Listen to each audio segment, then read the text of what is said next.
As part of the highest political will, Russia and China have decided to significantly promote their mil-to-mil ties to balance the primacy of U.S. leadership in the post-Cold War era. This special partnership is also defined by the U.S. hostile policy papers under the Trump administration. As both sides witnessed the 70th anniversary of the establishment of diplomatic ties, what does China-Russia relations mean for the world? To discuss this issue and others, I am very happy to be joined by Yevgeny Buzinski, chairman of the PIR Center's executive board and former head of the International Treaty Directorate at the Russian Ministry of Defense. That's our topic. This is Dialogue. I'm Yang Rui.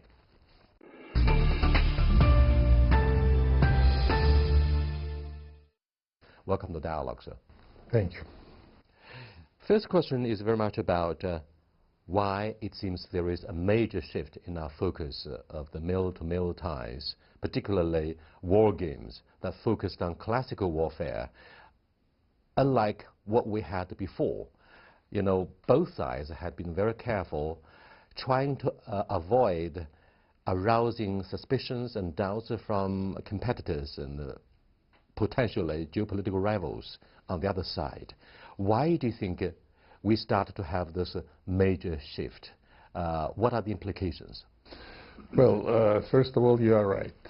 Before, say, 10 years ago, when we, even more, 15 years ago, when we started our active military cooperation, I mean, when we started conducting joint exercises, of course, first of all, they were not bilateral, but in the framework of the Shanghai organization. Second, they were mostly devoted to peacekeeping and struggle or fight against terrorism. Now the situation has changed. First of all, the situation in the world has changed. The United States practically officially declared Russia and China their rivals. I wouldn't say enemy, but I would say adversaries. They do not conceal it. They consider China and Russia their adversaries. So we need to slightly change the the topics of our exercises and the actually the forces which are taking part in the exercises. That's why last year, for example, we had Vostok exercise in Russia, the biggest in the last 20-25 years. The Chinese participation was quite significant, 3,500 people, a lot of armor, Air Force, and the theme of the exercise was, first of all, strategic redeployment of forces and, strategic employment of forces in the Far East in Asia-Pacific. Why do you think the two militaries of Russia and China could so quickly establish the mutual trust, which lays the groundwork for such massive military drills? Well, first of all, it's known that cooperation between the military is the highest form of state-to-state cooperation. But of course, mil-to-mil cooperation is based upon the political will of the leaders, of the governments, of the state. We are strategic partners. We are not allies officially. But I would say that we are more than strategic partnership. Somewhere in between allies and strategic partnership, between the areas of cooperation between China and Russia, I mean in the military sphere, anti-missile defense, early warning system, that's something a bit more than just joint exercises on land, in the air, or at sea. So with this solid foundation, strategic foundation, political foundation, economic cooperation, mil-to-mil cooperation is in quite a good progress now. Yeah. What happens next might be friendly people-to-people exchanges to commemorate the 70th anniversary of the diplomatic relations since 1949, 70 years ago, right? Yes, of course. If we take the whole history of our relations, maybe you do not remember, but I remember in the 50s, in the late 50s, we were, well, I was at school, and each Soviet pupil had a counterpart in the China. In China, I had the letter exchange with my friend in Beijing. I don't remember his name, but still our relations, I mean, the history of our relations is quite profound and long. China has become the first foreign buyer of Russia's Su-35 fighter and S-400 anti-missile system. Now, some observers view the two armies as military allies in the military bloc. Do you think the purchase of military hardware is a barometer in examining the mil-to-mil ties? How do you look at the nature of selling such advanced weaponry from Russia to China? Yes, you are absolutely right. Say if we compare the Russian, what Russia sold to China, well, even at the beginning of our friendship, then in the 80s, late 80s, when our relations started to be improved, after some period of not very good relations in the 70s or late 60s, 70s. During the Cold War? During the Cold War, yeah.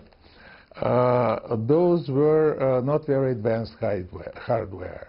Now, due to the complete change in in the nature of our relationships, Russia started to sell to China the very advanced high-tech equipment. Su-35, S-400 maybe, when Russia deploys in Russia S-500, will sell S-500 to China, since, as President Putin announced not long ago, a few days ago, we are helping China to create an early warning system, which, of course, is unprecedented because only two countries have early warning system. That's United States and Russia. China will be the third. And if we combine our systems, I mean, a Russian system and Chinese early warning system, when it is completed, the strategic depth for our early warning will be tremendous. Why do you think Russians are always viewed by Americans and the Europeans as a threat? Well, first of all, Russia is not economic superpower. That's true. China is. But militarily, I would say Russia, especially if we speak about nuclear forces, Russia is a nuclear superpower. We are equal with the United States. That's why they consider Russia and call it in their doctrinal documents the existential threat to the United States, because Russia practically is the only country which can destroy the United States completely. Second, United States, they do not, I wouldn't say they do not recognize, but they, especially of late, the Trump administration and its predecessor started from Bush administration, they in most cases ignore the international law. They prefer to observe the certain rules. And who determines the rules? That's the question. Of course, United States and its allies. And Russia does not play this game. That's why United States believe that Russia is a threat, that Russia is a adversary, that Russia challenge the so-called American leadership. We do not recognize the American leadership. And I think that's the core of their, well, I even say hostility towards Russia. Noticeably, there are two broad concepts in theory and in practice, geopolitically. On this side is the very ambitious vision of the United States about the Indo-Pacific region. On the other side, China and Russia join hand to form an ambitious blueprint about the future of the Euro-Asian continent. Look at the implications of President Putin's brainchild, the Euro-Asian Economic Union, and its collaboration with the BRI on this side. So is that a reputation, is that a repeat, a historical repeat of a division between one camp and the other, like what we had during the Cold War? What does the Euro-Asian continent actually means? What does it mean for the future of the regional security mechanism and stability? I mean that Euro-Asian continent means a lot for future stability. First of all, as Minister Shoigu at this conference in his speech today, we do not fully understand the American concept of Pacific, Indo-Pacific area. It's too broad, well, with no concrete, I would say, limits or borders, with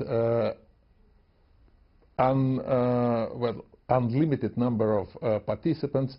The Euro-Asian continent is more concrete, is more precise, with the participation of, well, definite countries. Of course, the leading ones are China and Russia. And if we manage to construct this stable security mechanism, this stable trade economic mechanism, of course, if we manage to include Europe, I mean Western Europe, into that mechanism, of course, that will be well, this construction will be unbeatable. Thank you so much, sir.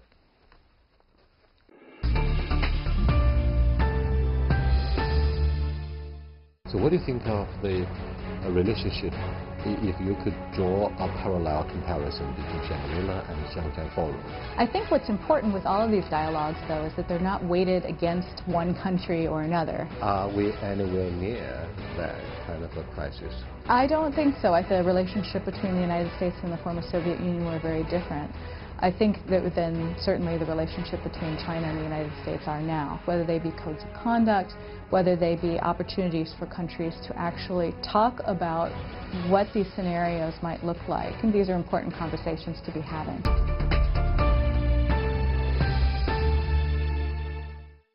Welcome to Dialogue.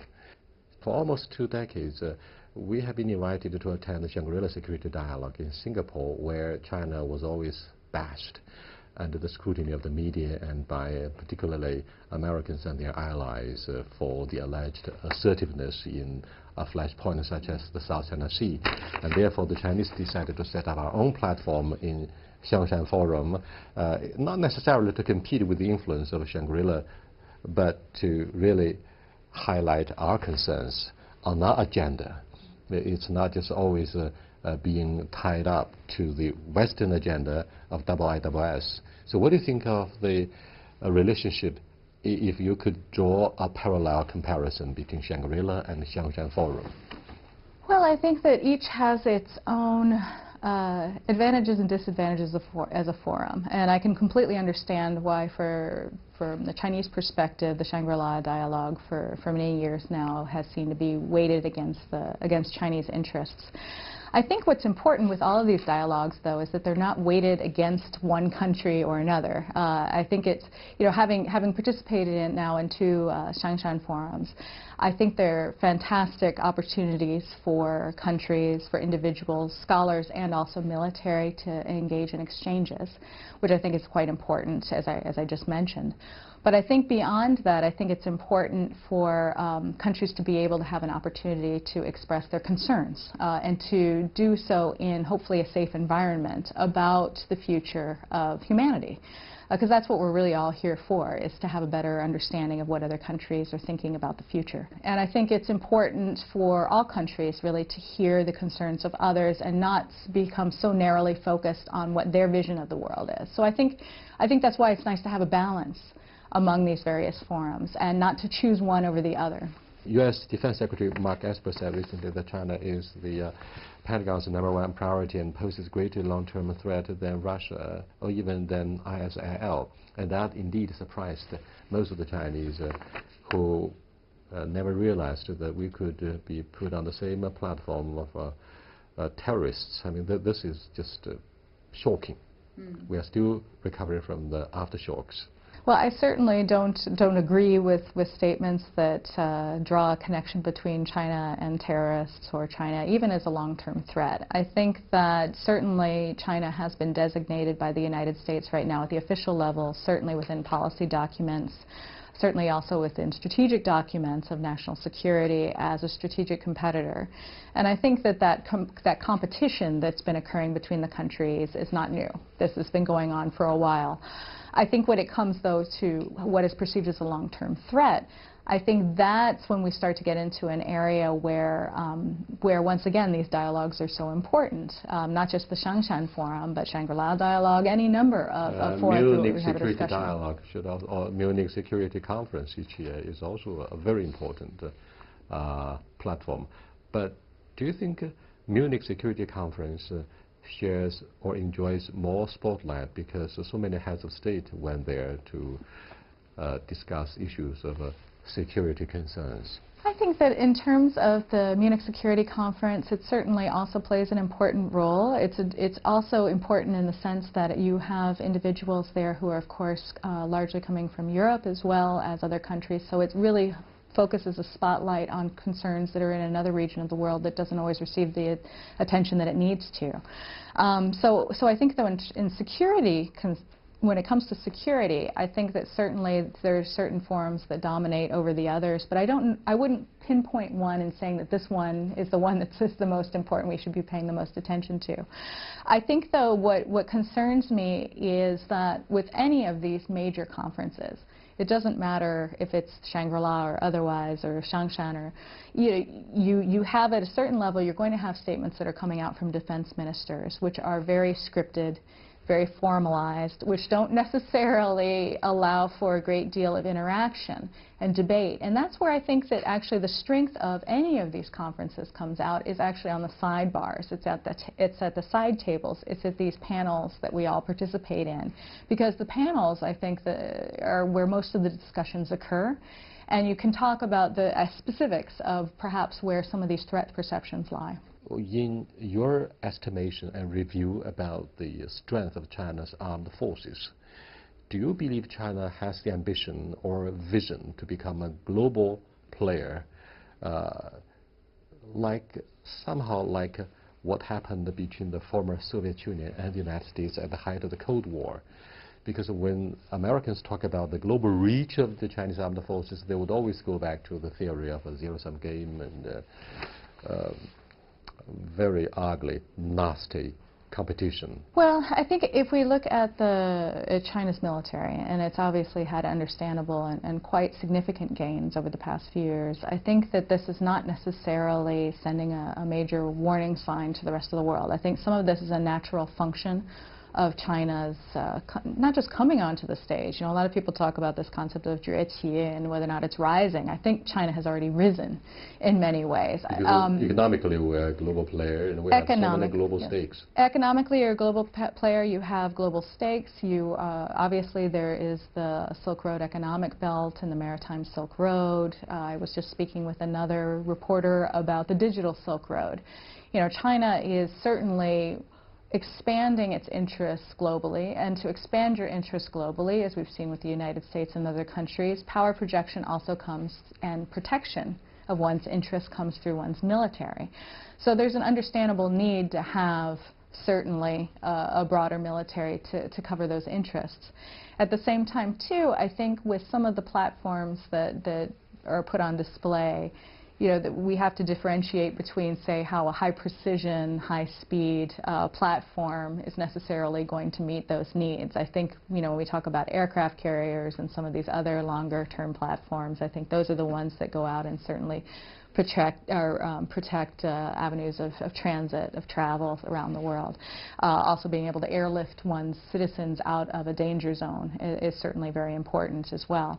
But when the platforms that cause the most concern from my standpoint are the ones that that respond so rapidly in a crisis scenario that there is very little time to react. And that's part of the reason that within our work at SIPRI, we've been looking at the impact of artificial intelligence on nuclear risk, because we're interested in what happens when you start to integrate more automation and more autonomy into platforms. We have a number of unmanned systems that are going out, and it's not only China that's developing them, it's the United States, it's Russia, it's France, it's name a country with nuclear weapons, and they're developing these platforms.